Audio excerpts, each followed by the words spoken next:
Hello everyone, welcome back to my channel. So welcome to my new YouTube series, my first ever series on YouTube, that is Bio Ki Hera Fairy with Shagun Khewar. And trust me, this is going to be most amazing and the most humorous and the शब्दों की कमी है मेरे पास। बहुत खतरनाक, बहुत गजब और बहुत इजी वे में हम लोग बायो खत्म करने वाले हैं क्लास 10th की। And I will try my best कि जून जुलाई के 2 महीने के इस टाइम पीरियड में हम पूरी बायो को एक माइंड मैप सीरीज की तरह खत्म कर दें। और ये सीरीज बहुत ही यादगार रहने वाली है। ट्रस्ट मी, सच में ट्रस्ट मी। चलो भाई स्टार्ट करते हैं। तो लेके आए हैं एपिसोड 1 मतलब कि लाइफ प्रोसेस का first topic, that is nutrition. हम उसको कवर करने वाले हैं इसमें। पहले तो ये बताओ कि कैसा लग रहा है तुमको देखने में, है ना? सॉलिड, बढ़िया वाइब दे रहा है। भाई वाइब बढ़िया चाहिए जिंदगी में, बाकी कुछ होना हो, वाइब होनी चाहिए। तो बहुत मेहनत लगी है हमको इसको बनाने में, बड़ा ही सुंदर लग रहा है टचवुड। चलिए स्टार्ट करते हैं। टाइम फालतू का वेस्ट नहीं करेंगे, मजे में पढ़ते हैं और यादगार बनाते हैं इसको। ये रहा हमारा एपिसोड 1, दैट इज बायो की हेरा फेरी का हमारा एपिसोड 1 है, न्यूट्रिशन की कहानी मेरी जुबानी। पढ़ेंगे आज हम न्यूट्रिशन। देख रहे हो कितना क्लासी है, अपन के चैनल का नाम भी इसमें है। अच्छा ये भाई क्या गलत का पीछे का बैकग्राउंड है हमारा, देख रहे हो? बस देखते रहो और क्या। चलो शुरू करते हैं भाई। ये हमारा माइंड मैप है इस पूरे चैप्टर का, जिसे हम स्टेप बाय स्टेप बिल्कुल चैप्टर इस सॉरी ये टॉपिक खत्म करने के बाद एक बार इसको हम फटाक से देखेंगे। पर इसे देख, ये तुम्हें एग्जाम्स के टाइम बहुत काम आने वाली चीज है। क्विक रिवीजन के लिए एक दिन पहले एग्जाम के बायो का क्विक रिवीजन तुम्हें इस टॉपिक का करना है, तुम इससे कर सकते हो। पर पहले हम लोग टॉपिक समझेंगे, उसके बाद हम लोग इस पे आएंगे। सबसे पहले हमारा चैप्टर का ही नाम है लाइफ प्रोसेस। लाइफ तोड़ के देखो, दो हिस्सों में इस शब्द को तोड़ दो। लाइफ मतलब बोले तो जीवन, और प्रोसेस बोले तो क्रिया। तो हमारी जीवन क्रिया मतलब कि हमारी बॉडी में जो कुछ भी हरकतें हो रही हैं, जो कुछ भी फंक्शन हो रहे हैं, उस सब चीज को कराया कराया जाए। यानी कि वो जितने भी प्रोसेस हमारी बॉडी के अंदर हो रहे हैं, कैसे भी प्रोसेस हो, केमिकल रिएक्शन हो रही है, कुछ भी फंक्शन हो रहे हैं हमारी बॉडी की मेंटेनेंस के लिए, जो कुछ भी अंदर चल रहा है अपन के, उसको बोलते हैं लाइफ प्रोसेसेस। ठीक है? तो अपन की बॉडी क्या है ना, एक मशीन की तरह है। ठीक है? जैसे मशीन में हमें टाइम टाइम पे रिपेयरिंग करनी पड़ती है कि हमारे इंजन में कुछ हो गया भाई, उसमें ऑयल डालो, ये ऑयल फलाना ऑयल, ये कभी इसका ये बदल दो, कभी वो बदल दो, स्क्रू टाइट कर दो, ये सब कर। ये हम अपनी व्हीकल के अंदर करते हैं, अपनी मशीन के अंदर करते हैं। घर में कोई भी मशीन हो, चाहे वो सिलाई की मशीन हो, कुछ भी हो, इसी तरह से हमारी जो बॉडी है ना, वो भी मशीन है। उस मशीन की रिपेयरिंग टाइम टू टाइम होनी चाहिए। अगर उसकी रिपेयरिंग टाइम टू टाइम नहीं होती तो भैया हम लोग टाइम बोल जाएंगे। समझ रहे हो? तो उस रिपेयरिंग को कराता कौन है? वो जितने भी प्रोसेस चलते हैं, जितने भी प्रोसेस, जो जो चीजें चाहिए होती है उस रिपेयरिंग को कराने के लिए हमारी बॉडी को, उन सबको हम लोग बोलते हैं लाइफ प्रोसेसेस। समझ आ रहा है? अंग्रेजी भाषा में लिख दिए हैं, पढ़ लेना। चलो आगे चलते हैं। तो हमारी बॉडी की रिपेयरिंग के लिए जितनी भी क्रियाएं होती हैं शरीर के अंदर, जो भी हलचल होती है शरीर के अंदर, वो सब हमारी क्या बोलते हैं, उन सबको एक साथ कंबाइनली हम बोलते हैं लाइफ प्रोसेसेस। जीवन को चलाने के लिए जो भी क्रियाएं होती हैं शरीर के अंदर, उन सबको हम लाइफ प्रोसेस नाम देते हैं। चलो आगे चलिए जी। अब हमने एक शब्द ऊपर इस्तेमाल किया, मेंटेनेंस। मेंटेनेंस का हिंदी में अगर हम बोले तो मतलब होता है मरम्मत, यानी कि रिपेयर। हमारी बॉडी को रिपेयर करना है। ठीक है? हम किसी भी चीज को जब रिपेयर करते हैं, चाहे हमारा कोई व्हीकल हो, कुछ भी हो, रिपेयर करने के लिए सामान हमें चाहिए होता है। अपन की बॉडी को रिपेयर करने के लिए भी हमें सामान चाहिए, लेकिन हमारा सामान क्या होता है? एनर्जी होता है। हमारे बॉडी को जो रिपेयर करते हैं उसके लिए हमें क्या चाहिए होती है? एनर्जी चाहिए होती है। जैसे इंजन को रिपेयर करने के लिए हमें तेल चाहिए होता है, ऑयल चाहिए होता है, इसी तरह हमारी बॉडी को रिपेयर करने के लिए हमें एनर्जी चाहिए होती है। ठीक है? अब ये एनर्जी मिलती कहाँ से है? ये एनर्जी हमें मिलती है खाने से। ये एनर्जी हमारे शरीर का है मजदूर, बोले तो मजदूर। हमारे शरीर को हम लोग क्या मान के चलते हैं? एक घर मान के चल लो। घर की मरम्मत करनी है हमें, घर की मरम्मत के लिए क्या चाहिए? मजदूर चाहिए। और हमारी बॉडी का मजदूर कौन है? ये एनर्जी है। अब ये जो एनर्जी है, ये आती कहाँ से है? सबसे पहली बात, कहाँ से? थोड़ा दिमाग लगाओ, कहाँ से आई एनर्जी? भाई साफ सीधी बात है। अब ये तो है नहीं कि सूरज की, क्या ही बोले, बस एनर्जी की हम जाएंगे बाजार में और खरीद के लाएंगे जी एक पैकेट एनर्जी दे दो, ऐसे तो नहीं आती ना। एनर्जी आती कहाँ से है बॉडी के अंदर? खाने से आती है, फूड से आती है। लेकिन कभी सोचा है कि इस खाने के अंदर आखिर ऐसा है क्या जो हमें एनर्जी दे? इसके अंदर ऐसा क्या है, इस खाने में हमने सेब खाया, सेब के अंदर, या हमने कुछ भी दाल चावल खाई, उसके अंदर ऐसा क्या है जो हमारी बॉडी को एनर्जी मिल रही है? सोचा कभी? नहीं सोचा। चलिए आज बता देते हैं उसके अंदर क्या है। हमारा जो खाना होता है वो बेसिकली तीन चीजों से मिलके बना होता है। उसके अंदर तीन कंपोनेंट होते हैं, कार्बोहाइड्रेट, फैट्स, प्रोटीन्स। आजकल बड़ी हेल्थ की बातें चल रही हैं हर जगह, बहुत ये न्यूट्रिशनिस्ट ये सब पॉडकास्ट में बहुत कुछ, तो वो हमेशा तीन चीजों के बारे में बात करते हैं, कार्बोहाइड्रेट, फैट्स एंड प्रोटीन्स। ये तीन ऐसे कंपोनेंट्स होते हैं जो हमारे हर खाने के अंदर प्रेजेंट होते हैं। किसी के अंदर कोई कम हो सकता है तो कोई ज्यादा हो सकता है, सिर्फ इतना फर्क होता है, लेकिन तीनों हमारे हर एक फूड प्रोडक्ट के अंदर, हर एक फूड आइटम के अंदर, जंक फूड की बात नहीं हो रही है, यहाँ हेल्दी फूड की बात हो रही है। तो ये तीनों चीजें हमारे खाने के अंदर प्रेजेंट होती हैं। ये तीन चीज होती है, ये तीनों चीजें बोलती हैं कि हम तुम्हें एनर्जी देंगे। ठीक है, पर तुम्हें क्या करना पड़ेगा, हमें छोटे छोटे टुकड़ों में तोड़ना पड़ेगा, तभी हम तुम्हें एनर्जी दे सकते हैं। इनकी शर्त होती है। तो हमारी बॉडी क्या बोलती है, हमारा पेट, हमारी पूरा बॉडी सिस्टम बोला ठीक है भाई, हमारी जिम्मेदारी है, हम तुम्हें छोटे छोटे टुकड़ों में तोड़ देंगे, तुम हमें बदले में एनर्जी दे दो। और उस एनर्जी का इस्तेमाल हमारी बॉडी करती है रिपेयरिंग के लिए, समझ रहे हो? और वो रिपेयरिंग के में जितने भी प्रोसेस होते हैं उन सबको हम क्या बोलते हैं, लाइफ प्रोसेसेस। लिंक करके चल रहे हैं, ध्यान से सुनते जाओ। चलिए आगे। अब खाने को तोड़ना तो है, हमने तो बोल दिया, हमारी बॉडी ने तो बोल दिया ठीक है मैं खाने को अपने आप तोड़ लूंगी, मेरे को कोई टेंशन नहीं है। लेकिन वो कैसे तोड़ेगी? खाने को तोड़ने के लिए चाहिए होती है ऑक्सीजन। हमारी बॉडी में हमें क्या लगता है कि ऑक्सीजन सिर्फ सांस लेने में चाहिए? नहीं भैया, ऑक्सीजन चाहिए होती है जो वो फैट, कार्बोहाइड्रेट, प्रोटीन है उसे तोड़ने के लिए, क्योंकि जब तक वो नहीं टूटेगा तब तक हमें एनर्जी नहीं मिलेगी। उसके ब्रेकडाउन से ही एनर्जी मिलती है। इतनी बात समझ आई? शाबाश। चलिए ठीक है। अब मेंटेनेंस। अब बोले तो मेंटेनेंस का मतलब क्या है? तुम्हारा घर है, घर में अगर मैं तुम्हें बोलूं कि तुम्हें घर में मरम्मत करानी है तो तुम क्या कराओगे?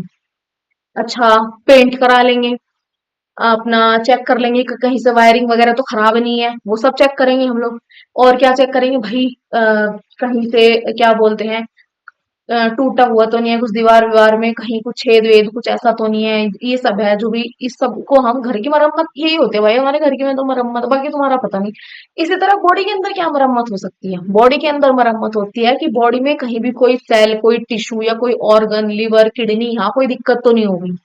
ठीक है, अगर ये दिक्कत होती है बॉडी के अंदर तो उस ऑर्गन की मरम्मत करनी पड़ेगी। मान लो किसी की किडनी में कुछ प्रॉब्लम हो गई, कुछ डैमेज है किडनी में, तो किडनी की मरम्मत कौन करेगा? बॉडी करती है। अब ये मत बोलना डॉक्टर करेगा, डॉक्टर के पास जाने से पहले हमारी बॉडी पूरी कोशिश करती है कि वो खुद ब खुद उस चीज को हील कर दे। लेकिन जब दिक्कत इतनी बड़ी हो, इतनी बढ़ जाए कि हमारी बॉडी के पास इतना सामान नहीं है या उसके पास इतने कुछ, उसकी इतने अच्छे से वर्किंग नहीं हो पा रही है सेल्स की कि वो खुद उसे ठीक कर सके, तब हमें डॉक्टर के पास जाने की नौबत आती है। समझ रहे हो? पहले बॉडी पूरी कोशिश करती है। मान लो तुम्हारी किडनी के अंदर कुछ ना कुछ दिक्कत है, उस दिक्कत को बॉडी ने क्या करा, डिटेक्ट कर लिया कि हाँ भाई किडनी में दिक्कत है। उसे उस दिक्कत को, उस डैमेज को जो वो उसे है रिपेयर करना पड़ेगा। रिपेयर करने के लिए उसे क्या चाहिए? मजदूर। मजदूर क्या है उसका? एनर्जी। तो एनर्जी आएगी। अब एनर्जी कहाँ से आएगी? जो हमने खाना खाया। खाने के अंदर ऐसा क्या है? कार्बोहाइड्रेट, फैट, प्रोटीन, ये तीन हमारे खाने के अंदर होते हैं। ये तीन क्या होते हैं? ये तीन बोलते हैं ठीक है हम तुम्हें एनर्जी देंगे, लेकिन तुम्हें हमें खुद तोड़ना पड़ेगा, हम अपने आप नहीं टूटते। तो हमारी बॉडी बोलता है ठीक है तुम आओ, मैं ऑक्सीजन को लेके आती हूँ और मेरा ऑक्सीजन तुम्हें छोटे छोटे पार्ट्स में तोड़ देगा। और जैसे ही तुम छोटे छोटे पार्ट्स में टूटोगे, तुम क्या दे दोगे मुझे? एनर्जी दे दोगे। और वो एनर्जी का इस्तेमाल मेरी किडनी, हमारी किडनी किस में करेगी? जहां पे भी उसका डैमेज हुआ है उसे रिपेयर करने में करेगी। इतनी बेसिक सी बात समझ में आई? शाबाश। अब मेंटेनेंस क्या होता है? मेंटेनेंस हमारी बॉडी क्या करती है, किसी ऑर्गन में डैमेज हो गया, कहीं से टिश्यू में डैमेज हो गया, कहीं गिर गए तुम लोग, चोट लग गई, तुम्हें घुटना छिल गया या हाथ पैर छिल गए कहीं, या सर में कहीं चोट आ गई, कहीं से ब्लीडिंग हो रही है, या खाने हमने खाना खाया उसे डाइजेस्ट कराना है, या ऑक्सीजन को एक जगह से दूसरी जगह पहुंचाना है, या फिर जो हमारी बॉडी में वेस्ट है उसे बाहर निकालना है, पसीने को बाहर निकालना है, जो ऑयल है स्किन से ऑयल निकलता है उसे निकालना है बॉडी की बाहर, ये सारी चीजें मेंटेनेंस होती है। ये सब मेंटेनेंस कौन करती है? हमारी बॉडी करती है। किसकी मदद से करती है? एनर्जी। एनर्जी क्या है? हमारी बॉडी का मजदूर, लेबर है। और वो लेबर हमें मिलता कहाँ से है? खाने से मिलता है। और ये सारी क्रिया क्या होती है? लाइफ प्रोसेस होती है। चलो, अब मैंने ऊपर लिखा ट्रांसपोर्टेशन ऑफ ऑक्सीजन। ठीक है, अब तक हमें पता है कि ऑक्सीजन का इस्तेमाल हम किस में करते हैं? ब्रीदिंग में करते हैं। ठीक है, लेकिन ब्रीदिंग के अलावा किस में करते हैं? खाने को तोड़ने में करते हैं, ताकि हमें एनर्जी मिल सके। दो चीजें हमने पढ़ ली। ऑक्सीजन का ट्रांसपोर्टेशन। अब मैं तुम्हें एक चीज बताती हूँ, ध्यान से सुनना। हमारे पास तुमने पढ़ा है यूनिसेलुलर और मल्टीसेलुलर दो तरह के ऑर्गेनिजम्स होते हैं, ये चीज हमने पढ़ी है। यूनिसेलुलर ऑर्गेनिजम्स कौन से होते हैं? जो सिंगल सेल से मिलके बने होते हैं। ये चीजें हम लोगों ने आराम ना इलेवन उसमें सॉरी 9th क्लास में पढ़ी है। तो यूनिसेलुलर क्या होते हैं? सिंगल सेल से मिलके बने होते हैं। ठीक है, इनके पास एक सिंगल सेल होता है, बाकी इनके पास ऐसी कोई ऑर्गेनेली नहीं होती, ना ही इनके पास कुछ ऐसा न्यूक्लियस वगैरह होता, बस ऐसा ही बीच में हल्का फुल्का सा न्यूक्लियस हो गया इनके, ये होता है इनकी बॉडी। और ये थोड़ा बहुत यहाँ पे साइटोप्लाज्म हो जाता है इनका। तो ये क्या करते हैं? इनकी छोटी सी बॉडी होती है। अब हमारी हवा में क्या होती है? ऑक्सीजन प्रेजेंट है हर जगह पे, एयर में क्या है? ऑक्सीजन प्रेजेंट है। यूनिसेलुलर क्या करते हैं? इनकी बॉडी जो है वो डायरेक्ट हवा के कांटेक्ट में होती है। तो एक प्रोसेस होता है डिफ्यूजन। डिफ्यूजन तुमने सुना होगा केमिस्ट्री में। डिफ्यूजन का मतलब होता है किसी भी चीज का हायर कंसेंट्रेशन से लोअर कंसेंट्रेशन की तरफ जाना। बोले तो अगर मान लो तुमने कमरे में एक कोने में धूप बत्ती लगाई, तो धूप लगाई तुमने, किसी एक कोने में तुमने धुआं किया, तो तुम क्या देखोगे? 10 15 20 मिनट बाद वो धुआं पूरे रूम में फैल चुका होगा।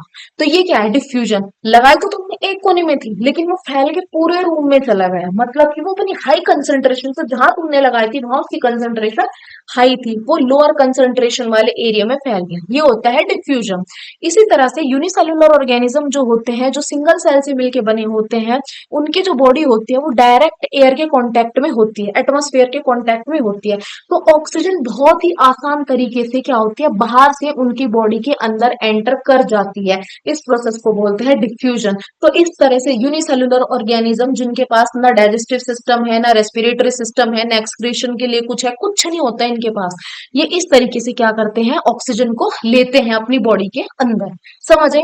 दूसरी तरफ क्या होता है? हम लोग होते हैं ह्यूमंस। हम क्यों इस प्रोसेस से, हमें क्यों सिस्टम की जरूरत पड़ी? हमें क्यों रेस्पिरेटरी सिस्टम चाहिए? हम भी तो ऐसे, हम भी तो एयर के कांटेक्ट में आराम से भाई ऑक्सीजन लो, क्या दिक्कत है? क्यों जरूरत पड़ी हमें रेस्पिरेटरी सिस्टम की? चलो, अब इस बात को देखते हैं। रेस्पिरेटरी सिस्टम की जरूरत हमें इसलिए पड़ी क्योंकि ह्यूमन बॉडी बहुत बड़ी होती है, बहुत ही कॉम्प्लेक्स होती है, इतने सारे ऑर्गन्स है, करोड़ों से ज्यादा, मिलियंस बिलियंस में सेल्स प्रेजेंट होते हैं, और हर एक सेल तक ऑक्सीजन पहुंचाना डिफ्यूजन के बस की बात नहीं है। डिफ्यूजन बेचारा थक हार के मर जाएगा, इतने सेल्स हैं, कैसे एक एक तक ऑक्सीजन पहुंचा दूं? तो इतने कॉम्प्लेक्स बॉडी सिस्टम के लिए डिफ्यूजन जो है वो बिल्कुल भी पॉसिबल, ऑक्सीजन ट्रांसपोर्टेशन के लिए एक सुटेबल क्या कुछ भी नहीं है, नहीं हो सकता, क्योंकि डिफ्यूजन बहुत ही छोटे लेवल पे हम करा सकते हैं, लेकिन हमारी कॉम्प्लेक्स बॉडी में जिस दुनिया भर के टिश्यू है, फिर दुनिया भर के सेल्स हैं, हर एक सेल तक ऑक्सीजन पहुंचाना पॉसिबल ही नहीं है डिफ्यूजन से। इसलिए हमारी बॉडी ने क्या किया, इसलिए नेचर ने हमें एक अलग से सिस्टम दे दिया कि तुम्हारे बस की नहीं है डिफ्यूजन, या फिर डिफ्यूजन के बस की नहीं है तुम्हारा पूरा कर पाना, तुम्हारे अंदर इतना ऑक्सीजन पहुंचा पाना। तो हम क्या करते हैं? तुम्हारे लिए एक अलग सिस्टम ही बना देते हैं, जो सिस्टम खुद ऑक्सीजन लेगा और पूरी बॉडी में ट्रांसपोर्ट कर देगा। तो हमारे लिए क्या बनाया गया? Respiratory system. समझ आया? इसके बारे में हम आगे पढ़ेंगे। समझ? ये है डिफ्यूजन का कंसेप्ट। बाकी ऊपर ये सब लिखा हुआ है, पढ़ लो भाई, एनसीईआरटी से पढ़ लो, एग्जाम्पलर एग्जाम्पलर बोलियो, कोई भी रेफरेंस बुक उठाओ उससे पढ़ लो। अब न्यूट्रिशन का प्रोसेस देखते हैं। न्यूट्रिशन में हमें पता है हमें क्या करना है? बॉडी की मेंटेनेंस करनी है, मरम्मत करनी है। मरम्मत के लिए क्या चाहिए? मजदूर चाहिए। अपन का मजदूर कौन है? एनर्जी, अपन का मजदूर। लेकिन ये मजदूर आया कहाँ से? ये एनर्जी हमें मिलेगी कहाँ से? ये एनर्जी हमें मिलेगी खाने से, जो हम खाना खाएंगे। उस खाने से भी डायरेक्ट नहीं मिलेगी, उस खाने को सबसे पहले छोटे छोटे पार्ट्स में तोड़ना पड़ेगा, और उसे तोड़ेगा कौन? ऑक्सीजन भैया तोड़ते हैं उसको। ऑक्सीजन भैया उस खाने को छोटे छोटे पार्ट में तोड़ेंगे, और हमको एनर्जी मिल जाएगी, और उस एनर्जी का इस्तेमाल हम करते हैं मेंटेनेंस में। न्यूट्रिशन भी यही होता है।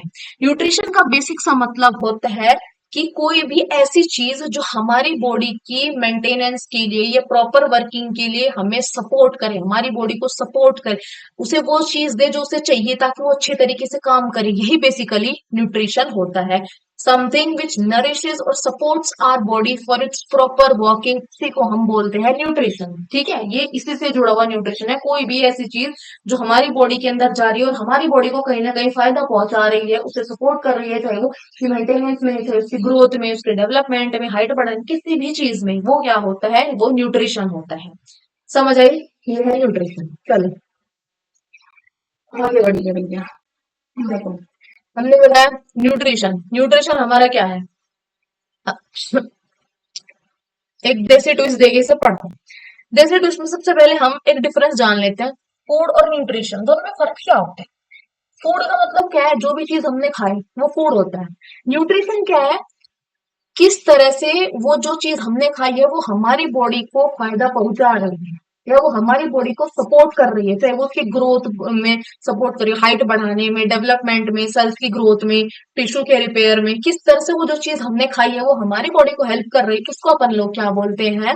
न्यूट्रिशन बोलते हैं। शाबाश। अब एक देसी ट्विस्ट है भाई। अब देसी ट्विस्ट में जरा ध्यान दो।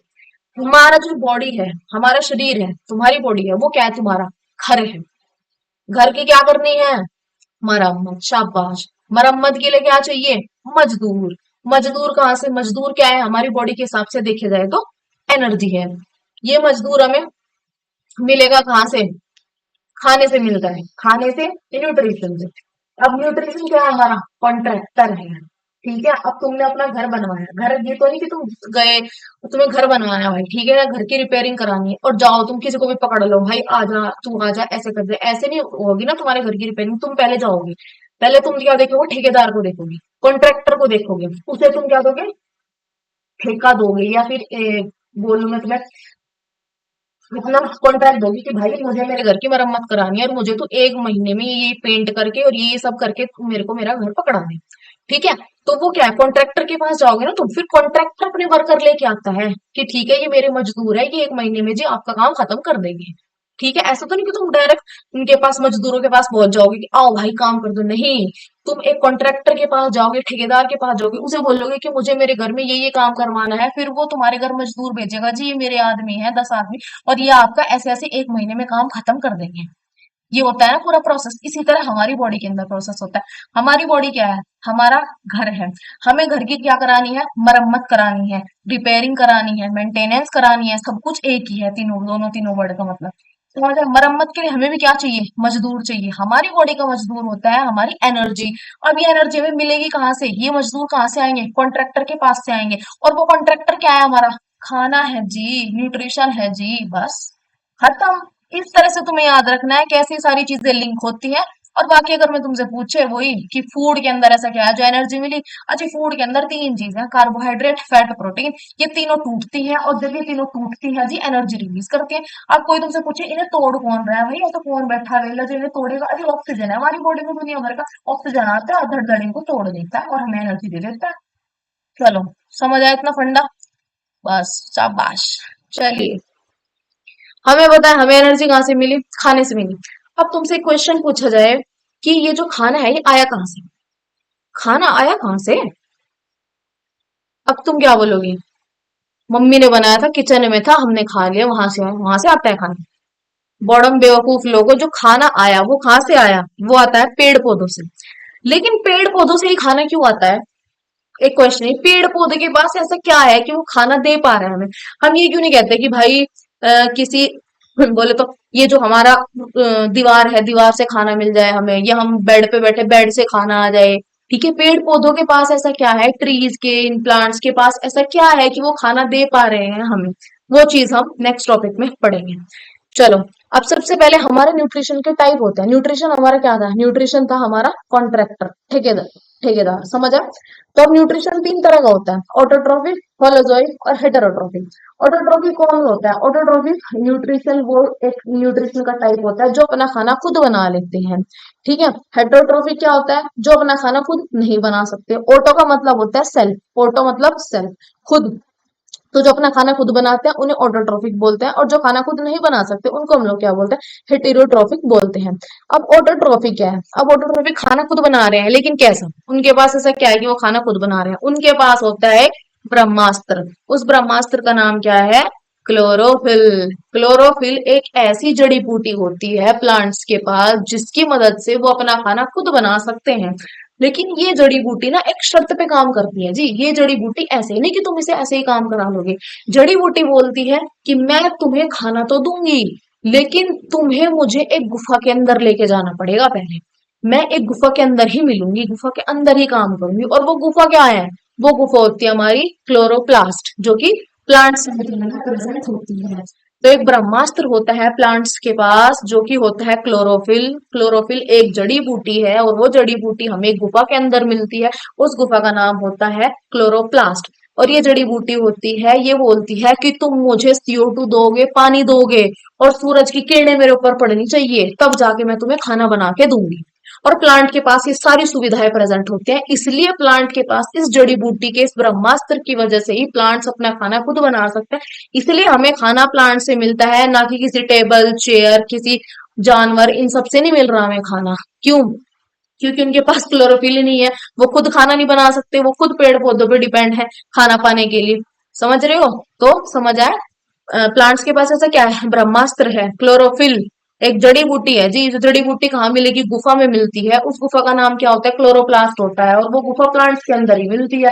ठीक है। और ये जड़ी बूटी क्या करती है जी? CO2, पानी और सनलाइट की प्रेजेंस में हमें बना के दे देती है खाना।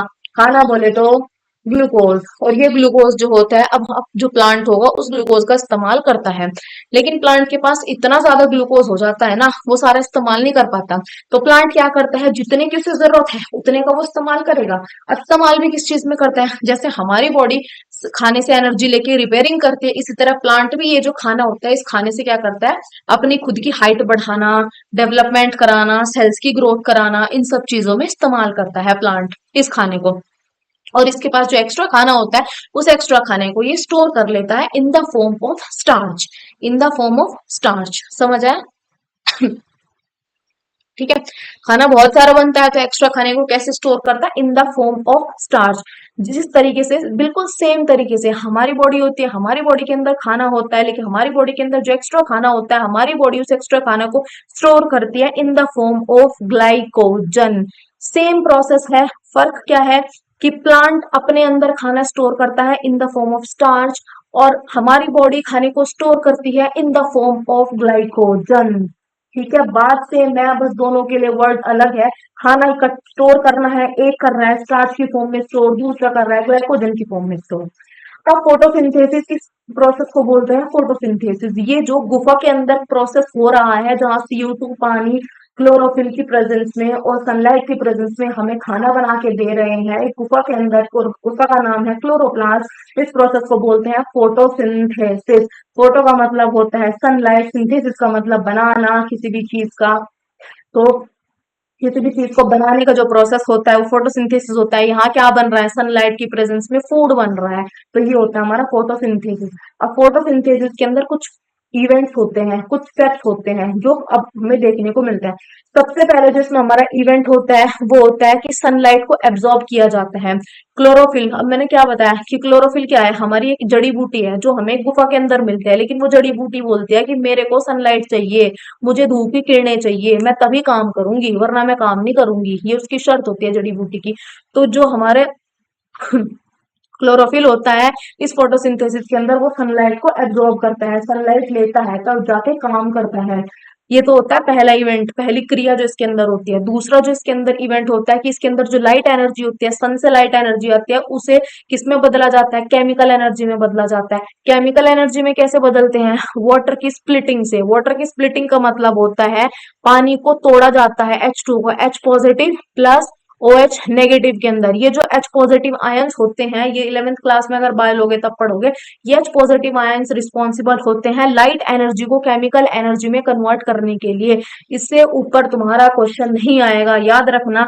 पानी की स्प्लिटिंग का मतलब है हमारे H2O को ब्रेक डाउन किया जाता है H पॉजिटिव और OH नेगेटिव आयंस में, जिसमें H पॉजिटिव आयंस जो होंगे बहुत सारे इकट्ठे हो जाते हैं एक जगह, क्योंकि पानी टूटता रहता है। और इन बहुत सारे इकट्ठे H पॉजिटिव आयंस की वजह से ही लाइट एनर्जी केमिकल एनर्जी में कन्वर्ट होती है। इससे ऊपर क्वेश्चन नहीं पूछेगा वो, क्योंकि इससे ऊपर का जो वो है इसमें आगे का कॉन्सेप्ट वो 11th क्लास का है।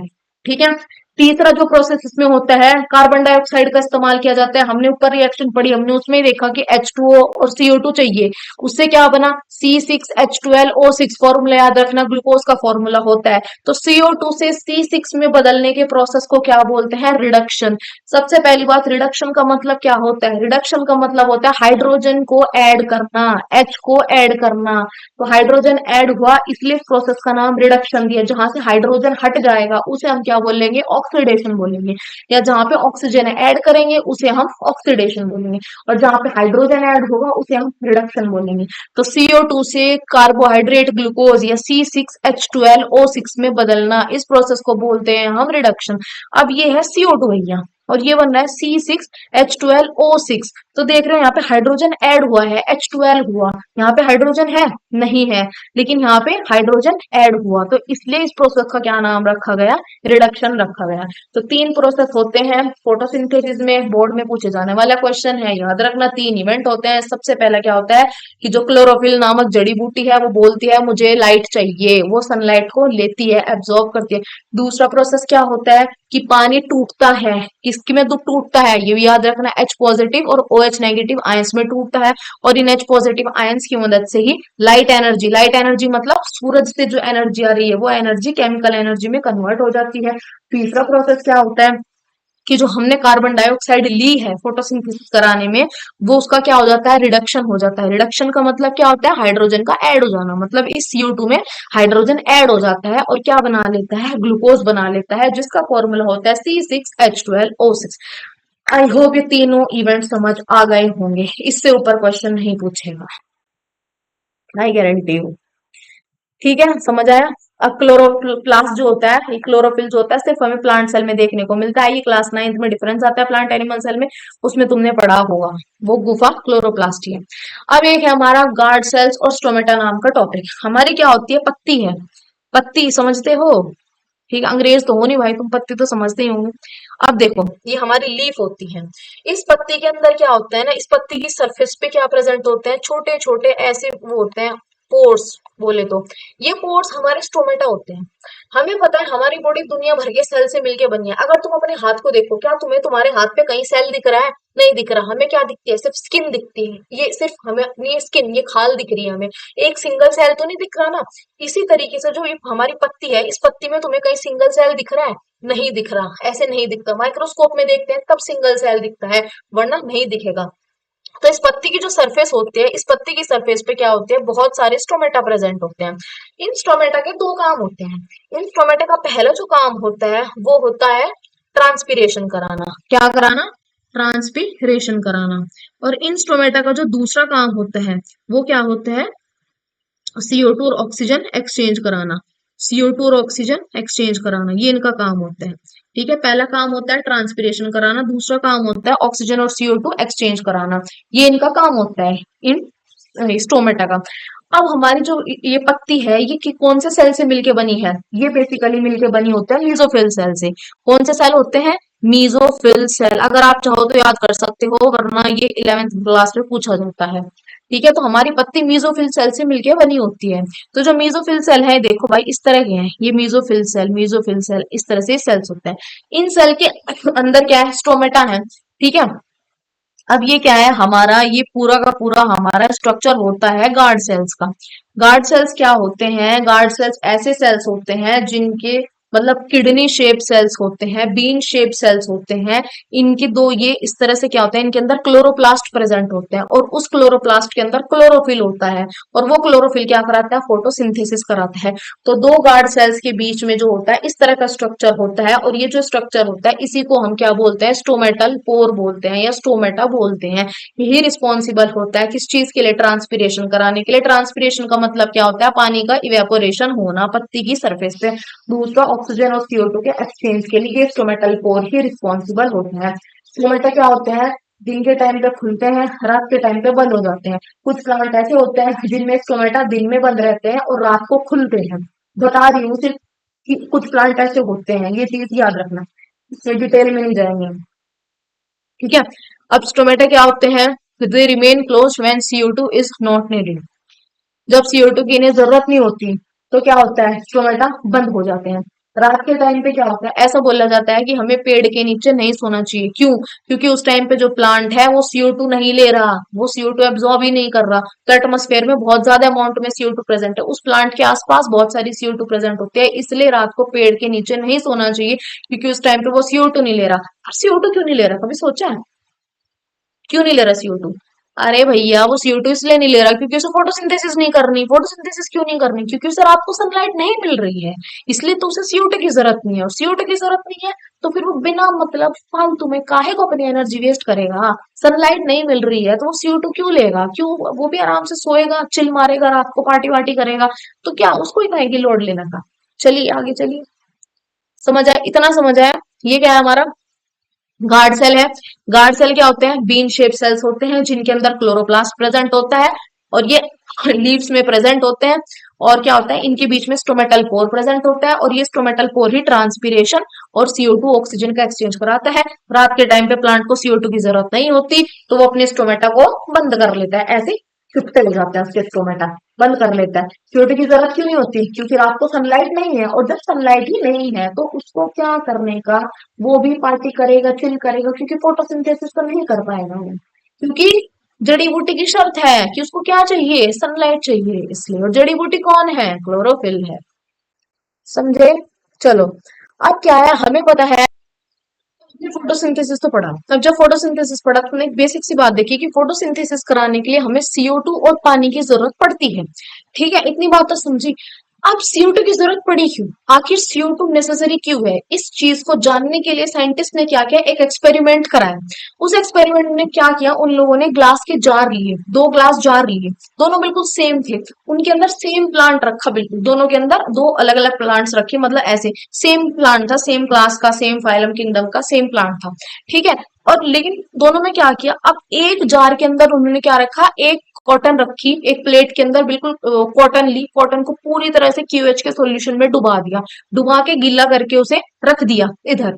दूसरे जार के अंदर उन्होंने कोई भी ऐसे QH वाली कॉटन कुछ नहीं रखा, सिंपल एक पौधा रखा, जार को बंद करा और छोड़ दिया। उसके बाद उन्होंने क्या देखा कि जिस जार के अंदर QH थी, उसके अंदर से सारी, उस प्लांट के अंदर बिल्कुल भी CO2 प्रोड्यूस नहीं हो रही, मतलब उस जार के अंदर CO2 थी ही नहीं, सारी CO2 बिल्कुल खत्म। दूसरे जिसके अंदर QH नहीं थी, उसके अंदर हमें यहाँ पे एयर में CO2 देखने को मिली। ठीक है, अब ऐसा क्या था कि इसके अंदर से सारी CO2 गायब हुई? हमें पता है QH होता है पोटेशियम हाइड्रोक्साइड। पोटेशियम हाइड्रोक्साइड दो आयन से मिलके बना है, एक तो के, एक तो होता है हमारा K पॉजिटिव, दूसरा होता है हमारा OH नेगेटिव।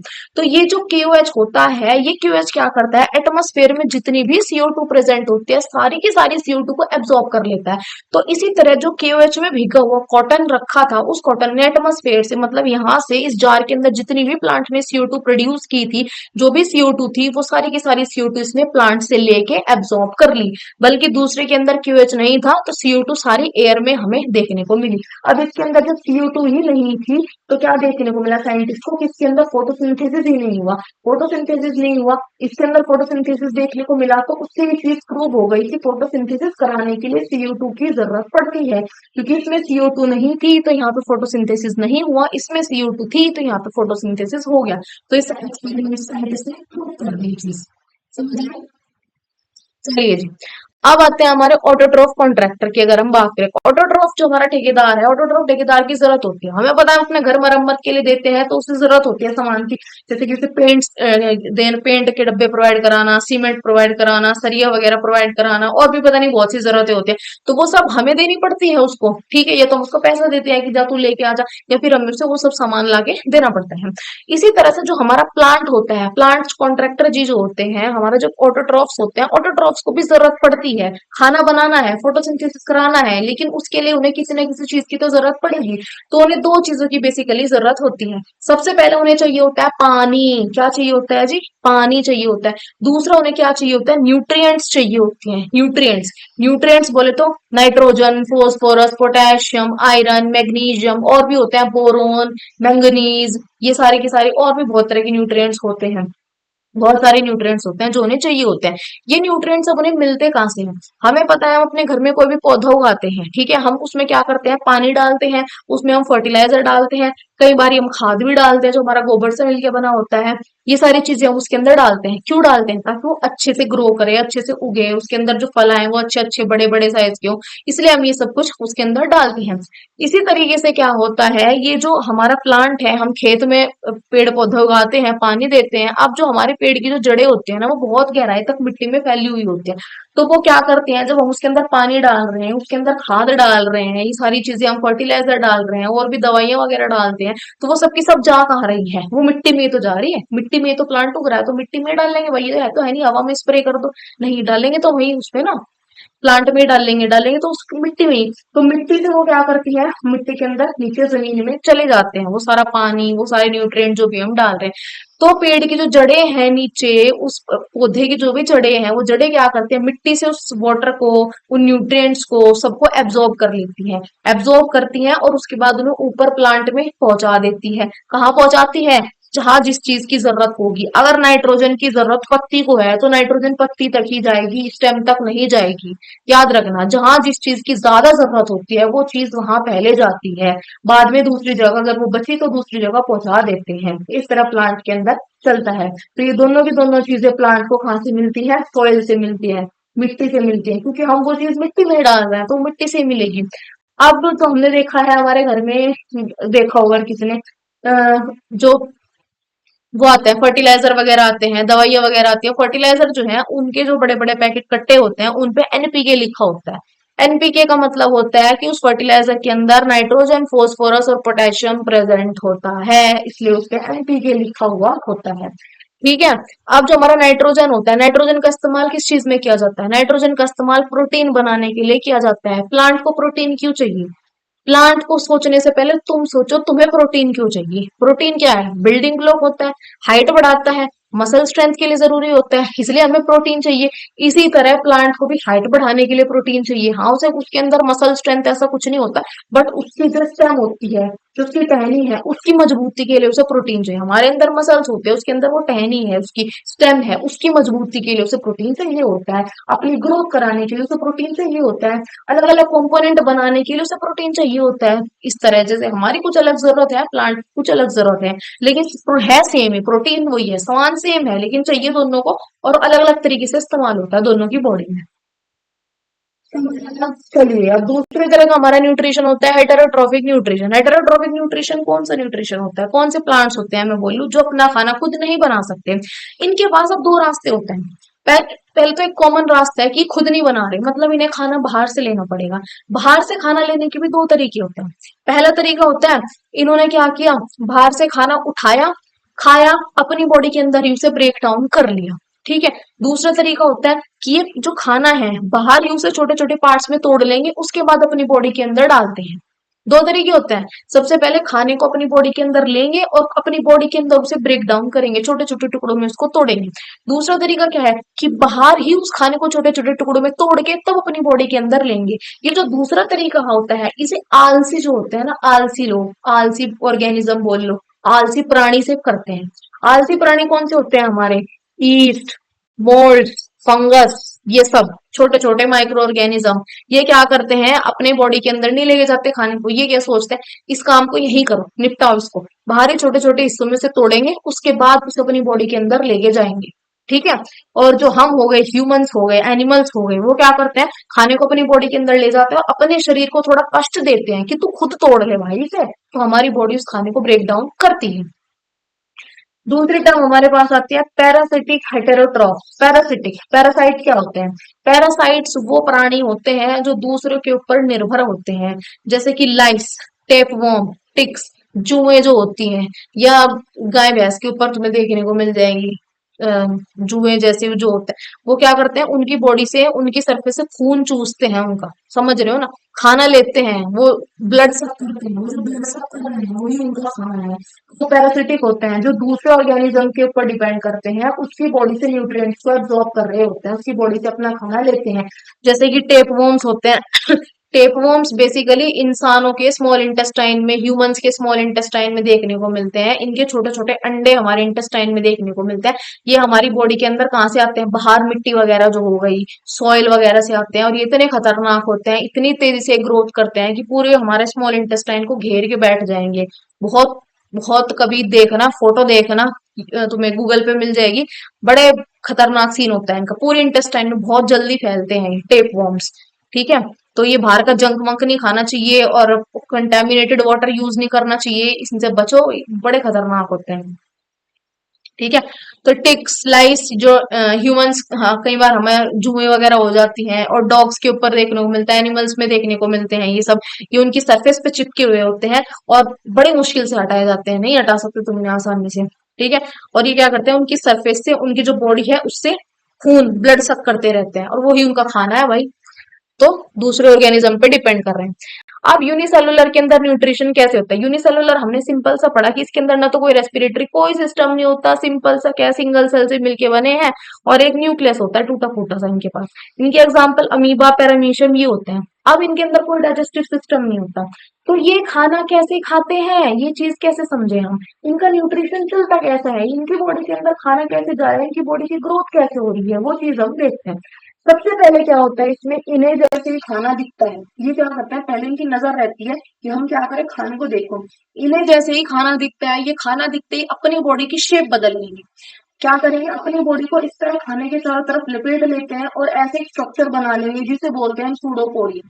क्या बोलते हैं, सूडोपोडिया। इस सूडोपोडिया क्या करते हैं, खाने को बिल्कुल घेर लेंगे, बीच में से चारों तरफ से बाउंड्री कर लेंगे ताकि खाना इनकी जब चपेट से बाहर ना निकले, तो पूरी अपनी चपेट में इस खाने को ही ले लेते हैं।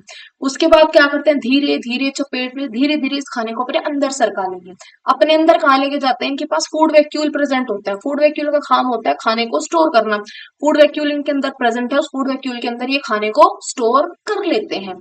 खाना इनके अंदर घुस गया, और खाना जैसे इनके अंदर घुस गया, वो प्रॉपर तरीके से उन्होंने उस खाने को इस्तेमाल किया। फिर क्या करेंगे, अपनी दीवार तोड़ते हैं, जो भी वेस्ट मटेरियल होता है उसे बाहर छोड़ते हैं और दीवार जोड़ते हैं। क्या करते हैं, तोड़ते हैं, वेस्ट मटेरियल को बाहर छोड़ते हैं और दीवार को जोड़ते हैं। ये तीन काम वो बाद में कर लेते हैं। इस तरह से इनका न्यूट्रिशन चलता रहता है। अब हमारा एक आखिरी टॉपिक है which is nutrition in human beings. इंसानों के अंदर क्या होता है, बहुत कॉम्प्लेक्स लगता है बच्चों को ये, लेकिन बड़े सिंपल तरीके से हम इसको पढ़ेंगे। ठीक है, इसको निपटाते हैं। चलिए जी, आखिरी टॉपिक है, बड़े धमाकेदार तरीके से पढ़ते हैं। हमें पता है होलोजोइक, तीसरा हमारा न्यूट्रिशन का टाइप था होलोजोइक। होलोजोइक का साधारण सा मतलब यह है कि किसी बहुत बड़ी चीज को छोटी चीज में तोड़ देना। यही इंसानों का काम होता है। इंसानों ने क्या किया, बहुत मुश्किलें जो थी, बहुत बड़ी बड़ी जो हमारे पास वो थी, जैसे कि बड़े बड़े कंप्यूटर्स थे पहले, उन्हें हमने किस चीज में कन्वर्ट कर दिया, छोटे छोटे टैब्स में, लैपटॉप्स में, इन सब में कन्वर्ट कर दिया। किसी मुश्किल चीज को छोटी चीज में करना इंसान का काम है, तो इंसान में अपने न्यूट्रिशन को थोड़ी ना छोड़ेंगे। जब इतने बड़े कंप्यूटर को ना छोड़ा तो न्यूट्रिशन को कैसे छोड़ेंगे। तो उन्होंने क्या करा, न्यूट्रिशन को क्या कर दिया, होलोजोइक कर दिया। बोले तो उन्होंने क्या किया कि जो बड़ा बड़ा हमारे अंदर बहुत कॉम्प्लेक्स फूड है उसे सिंपल फूड में कन्वर्ट करने को ही क्या बोलते हैं, हम होलोजोइक न्यूट्रिशन बोलते हैं। बड़ी चीज को छोटी चीज में तोड़ देना, ये हमारा होलोजोइक होता है। ये होलोजोइक हमारा 5 स्टेप्स में होता है, 5 स्टेप। 5 स्टेप भी हम पढ़ेंगे। सबसे पहले हमारे पास क्या है, होलोजिक न्यूट्रिशन का हथियार देखते हैं। हमारा हथियार क्या होता है, ह्यूमंस के अंदर हमें खाने को क्या करना है, डाइजेस्ट कराना है। ये बड़े कॉम्प्लेक्स फूड को सिंपल फूड में कन्वर्ट करने का प्रोसेस ही हमारा होलोजिक न्यूट्रिशन होता है। तो उस कॉम्प्लेक्स फूड को सिंपल फूड में तोड़ने की हमें कुछ चीजों की जरूरत होती है। वो चीजें क्या होती है, सबसे पहले क्या है, फूड। फूड तो चाहिए ही होगा भाई। पानी, पानी भी चाहिए होगा। ऑर्गन, जिस ऑर्गन के अंदर वो फूड कॉम्प्लेक्स से सिंपल में बदलेगा वो भी चाहिए होगा। और चौथा होता है एंजाइम। एंजाइम मतलब कि हमारा क्या बोले हथियार में, हमारी वो पिस्तौल, हमारी वो पिस्तौल जो बड़े खाने को छोटे खाने में तोड़ेगी, वो हमारे एंजाइम्स होते हैं। समझ आए? चलो अब इसका पाथवे क्या है, सिंपल सा पाथवे है, याद रखना। खाना माउथ, माउथ से फूड पाइप, फूड पाइप से स्टमक, स्टमक से स्मॉल इंटेस्टाइन, फिर लार्ज इंटेस्टाइन। अब ये नीचे है हमारी कुछ पिस्तौल। इन पिस्तौल अलग अलग ऑर्गन में अलग अलग पिस्तौल हमें देखने को मिलेगी। पिस्तौल बोले तो एंजाइम्स। तो ये हमारी क्या है, ये हमारी पिस्तौल हमें देखने को मिलेगी, अलग अलग ऑर्गन में अलग अलग होगी। ठीक है, अलग अलग ऑर्गन में अलग अलग पिस्तौल हमें देखने को मिलती है। अब देखो सिंपल सी बात मैं बताऊं, ध्यान से सुनना। ये छोड़ दो, ये जो स्क्रीन पे लिखा है उसे छोड़ो। अभी देखो सबसे पहले क्या किया, हमने खाना खाया, मैंने टुकड़ा ले लिया, सब्जी वगैरह लगाई, मैंने उसे खाया। मैं जब तुम खाना खाते हो इमेजिन करते रहो, तुम क्या करते हो, एकदम तो वो नहीं उसे कर लेते ना, पहले हम उसे मुंह में रखेंगे, फिर हम उसको चबाते हैं, छोटे छोटे टुकड़ों में उसे तोड़ते हैं। जब हम उसे मुंह में चबा रहे हैं ना, छोटे छोटे टुकड़ों में तोड़ रहे हैं, तो हमारे मुंह के अंदर ही उसका डाइजेशन शुरू हो गया। शुरू हो गया वो तभी। हमारे मुंह के अंदर क्या होता है, सलाइवा होता है। अगर तुम कोई सूखी सब्जी भी खा रहे हो, सूखी रोटी कुछ भी खा रहे हो, तुम क्या देखोगे, जब तुम उसे चबाते हो तो वो क्या होती है, गीली गीली हो जाती है, तभी तो वो नीचे जा पाती है, तुम्हारे गले से नीचे उतरती है। तो क्या होता है, तुमने खाना मुंह में डाला, उसे चबाया, जब तुम उसे अपने दांत के छोटे छोटे टुकड़ों में तोड़ रहे होते हैं, तो हमारी जो टंग होती है, ये टंग, टंग के नीचे, जीभ के नीचे क्या होता है, ग्लैंड होते हैं, सलाइवरी ग्लैंड उसे बोलते हैं। सलाइवरी ग्लैंड क्या करता है, पहली पिस्तौल छोड़ता है, उस पिस्तौल का नाम क्या होता है, सलाइवरी अमाइलेज। पहली पिस्तौल छोड़ता है जिसका नाम क्या होता है, सलाइवरी अमाइलेज होता है। ये सलाइवरी अमाइलेज क्या करता है, जीभ के नीचे से आता है, उस खाने के साथ जिसे तुम चबा रहे हो मिल जाता है, और मिलने के बाद क्या बना लेता है, काइम बना लेता है, CHYME। इसमें मैंने नहीं लिखा, एनसीईआरटी से पढ़ लेना या किसी एक्स्ट्रा बुक से, रेफरेंस बुक से पढ़ लेना। तो CHYME, काइम, उसे क्या बोलते हैं, जब सलाइवरी अमाइलेज खाने के साथ मिल जाता है, ये सलाइवा जब खाने के साथ मिल जाता है तो उसे बोलते हैं काइम। तो वो काइम मुंह के अंदर हमारा बन जाता है। ठीक है।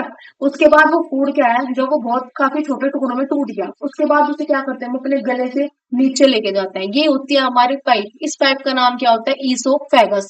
ईसोफेगस के अंदर एक मूवमेंट होता है जिसे पेरिस्टलेटिक मूवमेंट बोलते हैं, या पेरिस्टलेसिस बोलते हैं। पेरिस्टलेटिस का मतलब होता है किसी भी चीज का ऐसे दबना फिर उठना, दबना उठना, मतलब कॉन्ट्रैक्शन एक्सपेंशन, कॉन्ट्रैक्शन एक्सपेंशन, ये ऐसे धक धक धक धक होता रहता है। इसी धक धक धक धक की वजह से क्या होगा, जो तुम्हारे यहाँ से खाने से, गले से, जो मतलब मुंह से जो खाना आ रहा है, वो उस खाने पे फोर्स लगती है, प्रेशर लगती है, और ऐसे दब के, ऐसे कॉन्ट्रैक्शन एक्सपेंशन से वो खाना क्या होता है, तुम्हारे ऐसे स्टमक में चला जाता है। खाना अब चला गया पेट में। अब हमारे मुंह के अंदर एक एंजाइम था, सलाइवरी अमाइलेज एंजाइम था, जो कहाँ से निकला, जीभ के नीचे जो सलाइवरी ग्लैंड थी वहां से निकल के आया। उसने क्या करा, जो मुंह में खाना था उसके साथ उसने सलाइवा छोड़ा, वो सलाइवा खाने के साथ मिल गया, और मिलके उसने काइम बना लिया। ठीक है। और क्या करता है, एंजाइम का काम होता है स्टार्च को किसमें कन्वर्ट करना, स्टार्च को शुगर में कन्वर्ट करना, स्टार्च को शुगर में। ये केमिकल रिएक्शन है, ये तुम याद रख लो। अभी मैं तुम्हें कंसेप्ट समझा रही हूँ, वो देखो। ठीक है। फिर ईसोफेगस था, ईसोफेगस में बस एक चीज होती है, पेरिस्टलेटिक मूवमेंट, कोई पिस्तौल विस्तौल नहीं होती ईसोफेगस में। ठीक है। फिर खाना कहाँ गया, पेट के अंदर गया। अब जो हमारा पेट है, पेट के अंदर दो तीन लेयर होती है, पेट के अंदर भी बहुत सारे पिस्तौल होते हैं, तीन चार पिस्तौल पेट के अंदर प्रेजेंट होती हैं। पेट के अंदर क्या है ना, एसिड होता है, HCl। HCl का क्या काम होता है, HCl होता है हमारा एसिड। इस एसिड का काम होता है, एक हमारे एंजाइम होता है पेट के अंदर जिसे हम पेप्सिन बोलते हैं।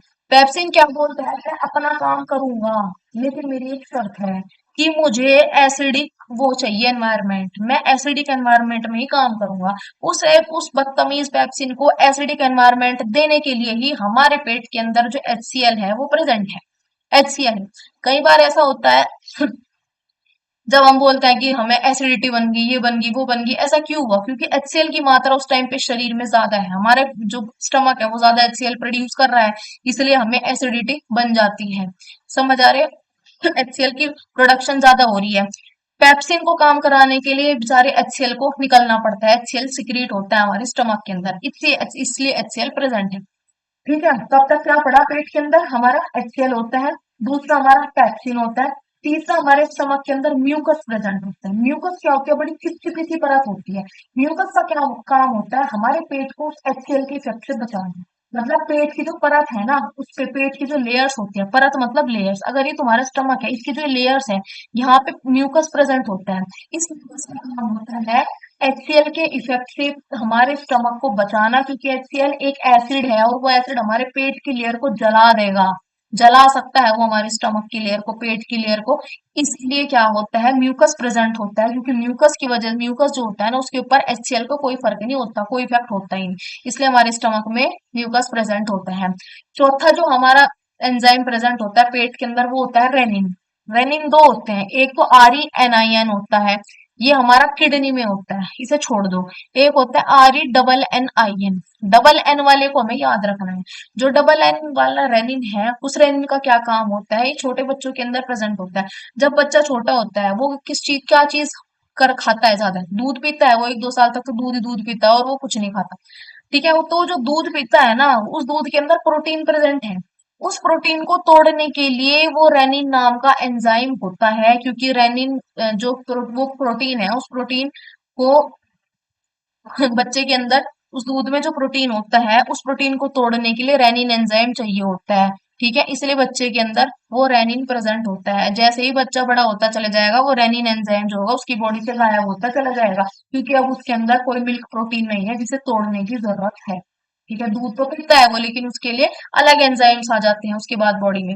लेकिन बचपन में रेनिन एंजाइम होता है मिल्क के प्रोटीन को तोड़ने के लिए, लेकिन जैसे ही हम बड़े होते हैं दूध तो हम फिर भी पी रहे हैं, लेकिन उस टाइम पे हमारी बॉडी में अलग प्रोटीन्स बन जाते हैं उस दूध वाले प्रोटीन को तोड़ने के लिए, अलग एंजाइम बन जाते हैं। सॉरी, कि बचपन में हमें कौन सा एंजाइम चाहिए, मिल्क प्रोटीन को तोड़ने के लिए रेनिन चाहिए, लेकिन जैसे हम बड़े हो जाते हैं तो हमारी बॉडी इतने एंजाइम बना लेती है कि हमें उस रेनिन की जरूरत नहीं है, तो धीरे धीरे रेनिन बॉडी से गायब हो जाता है। समझ आया? ये सब समझ रहे हो भाई, ये है ऐसा। ठीक है, बच्चे के अंदर रेनिन देखने को मिला, म्यूकस, ठीक है। अब स्टमक क्या होता है? अब हमारा पेट था, पेट से हमारा खाना कहाँ जाएगा? स्मॉल इंटेस्टाइन में जाएगा। पेट से स्मॉल इंटेस्टाइन में खाना जा रहा है, लेकिन वो डायरेक्ट नहीं जा सकता। क्यों? बीच में क्या होते हैं, एक वो होते हैं मसल, होते हैं मसल, स्फिंक्टर मसल होते हैं। वो स्फिंक्टर मसल क्या करती है? हेल्प करती है खाने को स्टमक से स्मॉल इंटेस्टाइन में जाने के लिए। बस इतना याद रखना। कौन सी मसल है? स्फिंक्टर मसल होती है। इसका काम होता है खाने को स्टमक से स्मॉल इंटेस्टाइन में लेके जाना। एक हमारे पेट के अंदर क्या होता है? लाइपेज एंजाइम प्रेजेंट होता है। लाइपेज क्या काम करता है? जो खाने के अंदर फैट है उसे तोड़ देगा, फैट को छोटे छोटे टुकड़ों में तोड़ देगा। अब हमारा क्या होता है आगे? अब खाने को कहाँ लेके जाना है? स्मॉल इंटेस्टाइन में लेके जाना है। पर स्मॉल इंटेस्टाइन में लेके जाने से पहले ना क्या होता है, स्मॉल इंटेस्टाइन में लेके जाने से पहले हमें पता है हमारे पास लीवर है, हमारी बॉडी के अंदर पैनक्रिया है। लीवर और पैनक्रिया दोनों आराम से बैठे हैं। लीवर के अंदर बनता है बाइल जूस। बाइल जूस क्या होता है? लीवर बाइल जूस बनाता है, लेकिन लीवर क्या होता है, उसके पास जगह इतनी कम है कि वो बोलता है मैं बाइल जूस तो बना दूंगा, लेकिन मैं इसे अपने पास नहीं रख सकता, इसे यहाँ से निकाल दूं। तो फिर गॉल ब्लैडर आता है। गॉल ब्लैडर बोलता है ठीक है भाई तू बाइल जूस बना ले, कोई बात नहीं, उसे अपने पास इकट्ठा करके मैं रख लूंगा, स्टोर में कर लूंगा। तो लीवर बाइल जूस बनाता है, फेंक देता है उसे गॉल ब्लैडर के पास। गॉल ब्लैडर फिर बाइल जूस को इकट्ठा करके रखता है। पैनक्रिया भी बहुत सारे एंजाइम बनाते हैं। पैनक्रिया के जो एंजाइम होता है उनका नेचर होता है बेसिक। बेसिक मतलब एल्कलाइन, बेसिक। अब बेसिक नेचर इनका क्यों होता है? क्योंकि हमारे पेट के अंदर क्या होता है, हमारे पेट में एसिड प्रेजेंट होता है। तो पेट के अंदर जो खाना है उसका तासीर कैसा है? उसका तासीर, उसका नेचर है एसिडिक। तो इसलिए हमें पैनक्रिया के अंदर जो एंजाइम मिलते हैं वो बेसिक मिलते हैं, ताकि एसिडिक जो हमारा फूड है वो बेसिक एंजाइम के साथ मिलके न्यूट्रल हो सके थोड़ा सा। ठीक है, बट ताकि वो हमारी जो स्मॉल इंटेस्टाइन है उनकी लेयर्स को खराब ना कर दे। ठीक है, उन आंत को खराब ना कर दे, उनकी स्किन को खराब ना कर दे। इसीलिए जो पेट के अंदर एसिड वाला खाना है वो पैनक्रिया में जो एल्कलाइन एंजाइम है, एल्कलाइन मतलब बेसिक एंजाइम है, एसिड वाला खाना बेसिक एंजाइम के साथ मिलके न्यूट्रल हो जाता है, ताकि वो हमारे स्मॉल इंटेस्टाइन की जो परत है, लाइनिंग है, लेयर्स है, उन सबको खराब ना कर दे। तो गॉल ब्लैडर से क्या आता है? बाइल जूस आता है। पैनक्रिया से एंजाइम आता है, ऊपर से खाना आ रहा है। तीनों एक जगह पे मिलके कहाँ चले जाते हैं? स्मॉल इंटेस्टाइन में चले जाते हैं। अब स्मॉल इंटेस्टाइन में जाके क्या होगा? पैनक्रिया के पास जितने भी एंजाइम है, लीवर के पास जितने भी एंजाइम है, वो सब के सभी स्मॉल इंटेस्टाइन में इकट्ठे हो गए, खाना भी वहीं चला गया। वहां पे फिर क्या होता है, जितना भी बचा कुचा छोटा मोटा खाना बचा है टूटे बिना, उस सारे खाने को बिल्कुल कंप्लीटली तोड़ दिया जाता है। बिल्कुल कंप्लीट कर देंगे डाइजेशन को हम स्मॉल इंटेस्टाइन में, कुछ छोड़ना ही नहीं है। ठीक है, स्मॉल इंटेस्टाइन में ये सारे के सारे एंजाइम होते हैं, ये सब ऐसे काम करते हैं। कैसे कैसे टूटता है? अब देखो कैसे टूटेगा। जो माल्टोज होगा, मतलब जो हमारा शुगर है, वो फाइनल आखिरी में टूट जाएगा ग्लूकोज में। जो हमारा पेप्टाइड्स होता है वो आखिरी में टूट जाएगा अमीनो एसिड में। मतलब इस ये जो हमारे टूट रहे हैं, इससे आगे फर्दर खाना टूट ही नहीं सकता। ये सबसे स्मॉलेस्ट यूनिट होती है, इसके आगे खाना टूटेगा ही नहीं। फिर जो हमारा फैट है वो किस में टूटता है? फैटी एसिड और ग्लिसरॉल में टूटता है। यहाँ फैट भी लिख के दे सकता है वो, ट्राइग्लिसराइड भी लिख के दे सकता है वो, मोनोग्लिसराइड भी लिख के दे सकता है, डाइग्लिसराइड, कुछ भी लिख के दे दे वो, आखिरी में टूटना वो फैटी एसिड और ग्लिसरॉल में ही है। इतनी बात याद रखना। अब है हमारे स्मॉल इंटेस्टाइन की जो दीवार है। स्मॉल इंटेस्टाइन की दीवार में होती है ऐसी उंगलियों जैसी विलाई, फिंगर लाइक स्ट्रक्चर। ये विलाई, इन विलाई का काम होता है जो भी खाने के अंदर अच्छी अच्छी चीजें हैं उन सबको एब्जॉर्ब कर ले। खाने के अंदर जितना भी अच्छी अच्छी चीजें हैं, न्यूट्रिएंट्स हैं, विटामिन हैं, मिनरल्स हैं, जो भी अच्छी अच्छी चीजें हैं खाने के अंदर, उन सबको एब्जॉर्ब करने का काम होता है इन विलाई का। इन विलाई को उंगली जैसा क्यों बनाया है? तुम अपनी उंगली देख लो, तुम्हें अगर अपनी उंगली पे कुछ भी चीज एब्जॉर्ब करानी है, तुम्हें अपनी उंगली पे क्रीम लगानी है, तो तुम देखो अगर तुम्हारी ऐसे चिपटा हाथ होता तो बस एक बार थोड़ी क्रीम यहाँ लगाई, थोड़ी इधर लगाई, लग गई क्रीम। लेकिन तुम्हारी उंगलियां इस तरह है, तुम्हें हर एक उंगली पे थोड़ी थोड़ी थोड़ी थोड़ी वो जो क्रीम है लगानी पड़ेगी, मतलब कितना ज्यादा सरफेस एरिया बढ़ गया तुम्हारे हाथ का। समझ पा रहे हो? तो इसलिए बिलाई में फिंगर लाइक प्रोजेक्शन होती है, ताकि सरफेस एरिया बढ़ा सके, ज्यादा चीज अब्सॉर्ब हो सके, इसलिए। समझे? फिर बाद में जब सब खाना टूट गया, सब एब्जॉर्प्शन हो गई, लास्ट में जो भी बचता है वो सब कहाँ पहुंच जाता है? लार्ज इंटेस्टाइन में। लार्ज इंटेस्टाइन क्या करता है? एक बार चेक कर लेता है खाने को आगे पहुंचाने से पहले, एक चेकिंग पॉइंट है, ये एक चेक पॉइंट होता है। ये क्या करता है? देखता है, अच्छा स्मॉल इंटेस्टाइन से ये आया है, तो वो देखेगा अच्छा कहीं इसके अंदर पानी तो नहीं है। अगर उसे दिख गया इसके अंदर पानी है, तो वो क्या करता है? अच्छा पानी है, वो उससे पानी को एब्जॉर्ब कर लेगा और उस खाने को एक सॉलिड वेस्ट के रूप में कन्वर्ट कर देगा। और उस सारी की सारी जितने भी वो सॉलिड वेस्ट बचा होगा उसे कहाँ पहुंचा देगा? रेक्टम के अंदर पहुंचा देगा। रेक्टम के अंदर वो क्या हो जाएगा? जितना भी वो हमारा वेस्ट मटेरियल है, रेक्टम के अंदर स्टोर होके रखा जाएगा। वो जब तक वहां बैठा रहेगा तब तक कि हमारा खोपड़ा सिग्नल ना भेज दे कि अरे भैया अब तो इसको बाहर निकाल दो, अब टाइम आ गया इसको निकालने का। तो जैसे ही हमारे ब्रेन से, हमारे इस खोपड़े से सिग्नल आता है कि हाँ भाई टाइम हो गया, वेस्ट मटेरियल को बाहर फेंक दो अब जा, तो वो क्या करता है? हमारी बॉडी से सारा का सारा फूड, जो वेस्ट मटेरियल है वो एक्सक्रीट आउट हो जाएगा, हम उसे अपनी बॉडी के बाहर निकाल देंगे। इस प्रोसेस को बोलते हैं, खाने इस वेस्ट को बाहर निकालने के प्रोसेस को बोलते हैं एजेशन। इजेशन बोलते हैं इसे। क्या बोलते हैं? इजेशन। खाना खाने को प्रोसेस को बोलते हैं इंजेशन, निकालने के प्रोसेस को बोलते हैं इजेशन। समझ आया? ये अब यहाँ देखो, ये होता है हमारा इस तरह का। ये हमारा माउथ था, हमने खाना खाया, खाना खाने के बाद यहाँ ईसोफेगस था, यहाँ पे कोई एंजाइम नहीं होता, सिर्फ पेरिस्लेटिक मूवमेंट होता है। फिर ये हमारा क्या था? यहाँ पे स्टमक था, स्टमक में क्या होता है? म्यूकस की परत होती है, एचसीएल प्रेजेंट होता है, पेप्सिन प्रेजेंट होता है, रेनिन प्रेजेंट होता है, ये सब कुछ यहाँ पे प्रेजेंट है। उसके बाद जो खाना है हमारे यहाँ पे होता है स्फिंक्टर, वो स्फिंक्टर जिसकी मदद से, स्फिंक्टर मसल जिसकी मदद से खाना स्टमक से स्मॉल इंटेस्टाइन जाएगा। फिर वो जो खाना होता है वो यहाँ पे ऐसे आता है, ये अंदर वाली स्मॉल इंटेस्टाइन सबसे लंबी होती है, 9 फीट कुछ 6 फीट कुछ इतनी बड़ी होती है स्मॉल इंटेस्टाइन। यहाँ पे खाना आता है, यहाँ पे क्या होता है? सारा का सारा फाइनल डाइजेशन हो जाता है खाने का। उसके बाद खाना कहाँ पे जाता है? ये ऐसे लार्ज इंटेस्टाइन में जाता है खाना। इस लार्ज इंटेस्टाइन का काम होता है खाने के अंदर अगर पानी प्रेजेंट है उस पानी को एब्जॉर्ब कर लेना, ये इसका काम होता है। बाकी जो भी पानी एब्जॉर्ब करने के बाद जो भी सॉलिड वेस्ट बच गया, उस सॉलिड वेस्ट को क्या करता है? यहाँ इकट्ठा कर लेता है, यहाँ पे इकट्ठा करता है। और जब हमारा ब्रेन सिग्नल भेजता है तब क्या करता है? ये सॉलिड वेस्ट को यहाँ पे एनस में ले आता है और उसके बाद उसे बॉडी से बाहर एक्सक्रीट आउट कर देता है। अब इस डायग्राम में तुम देखो, इस डायग्राम में प्रेजेंट है वर्मी फोम अपेंडिक्स। ये हमारा वेस्टिजियल ऑर्गन होता है। वेस्टिजियल ऑर्गन का मतलब एक ऐसा ऑर्गन जो हमारे शरीर के अंदर तो है लेकिन उसका कोई काम नहीं है अब। पहले के टाइम पे इसका काम था, अब इसका कोई काम नहीं है। इस ऑर्गन को हम बोलते हैं वर्मी फोम अपेंडिक्स। ठीक है? अगर क्वेश्चन पूछे एमसीक्यू में, कुछ नहीं पता, this is a vestigial organ. समझ आया? उसके बाद एक लास्ट में छोटा सा डब्बे में टॉपिक दे रखा है डेंटल केयर। भाई ये डेंटल केयर अपने दांतों का ध्यान रखें, बस इतना ही है। दांतों में दो परत होती है, एनिमल और डेंटाइन। जो एनिमल होती है सबसे हार्डेस्ट आउटर कवरिंग, बॉडी का सबसे हार्ड जो ऑर्गन कह लो या कुछ भी कह लो, वो एनिमल ही होती है, सबसे हार्डेस्ट कवरिंग होती है। सबसे बाहर वाली परत होती है हमारे दांत की, इसे डैमेज से बचाती है। डेंटाइन जो होते हैं वो एनिमल के नीचे प्रेजेंट, इनेमल सॉरी एनिमल बोल सॉरी, इनेमल के नीचे डेंटाइन प्रेजेंट होती है। ये इनेमल से सॉफ्ट होती है और इनेमल को एक सपोर्ट प्रोवाइड करती है। समझ आया? अब हमारे जो दांत है, 4 प्रकार के दांत होते हैं हमारे मुंह के अंदर। इंसिसर्स, कैनाइन, मोलर्स, प्रीमोलर्स, ये 4 तरह के होते हैं। इन चार का काम देखो। कैनाइन का काम होता है खाने को फाड़ना, इंसिसर का काम होता है खाने को कट करना, मोलर्स का होता है ग्राइंडिंग और प्रीमोलर्स का होता है क्रशिंग। और ये कितने प्रेजेंट होते हैं? एक ऊपर वाली साइड अगर मैं बात करूं तो कैनाइन कितने होता है? एक कैनाइन होता है, दो इंसिसर्स, फिर 3 मोलर्स और 2 प्रीमोलर्स होते हैं। ऐसे ऊपर होते हैं, ऐसे सेम नीचे होता है। तो टोटल हमारे 32 दांत हो जाते हैं। फॉर्मूला होता है, उस फॉर्मूले से सॉल्व करके 32 आता है। ये मत बोलना कि 1 2 3 दो 32 कहाँ हुए, नहीं। फॉर्मूला होता है, उस फॉर्मूले से 32 दांत बैठते हैं। बस तुम इतना याद रखो फिलहाल। अब ये हमारे हैं निमोनिक्स। कुछ निमोनिक्स जरा याद रखें। टाइप ऑफ न्यूट्रिशन में 2 तरह के, ऑटो हेटेरो, कैसे याद रखना है आप? ये हॉस्पिटल, जिससे हेटेरोट्रॉफिक न्यूट्रिशन के टाइप हो गए। हॉस्पिटल में देखो होलोजोइक, होलोजोइक का मतलब कॉम्प्लेक्स को सिंपल में तोड़ना।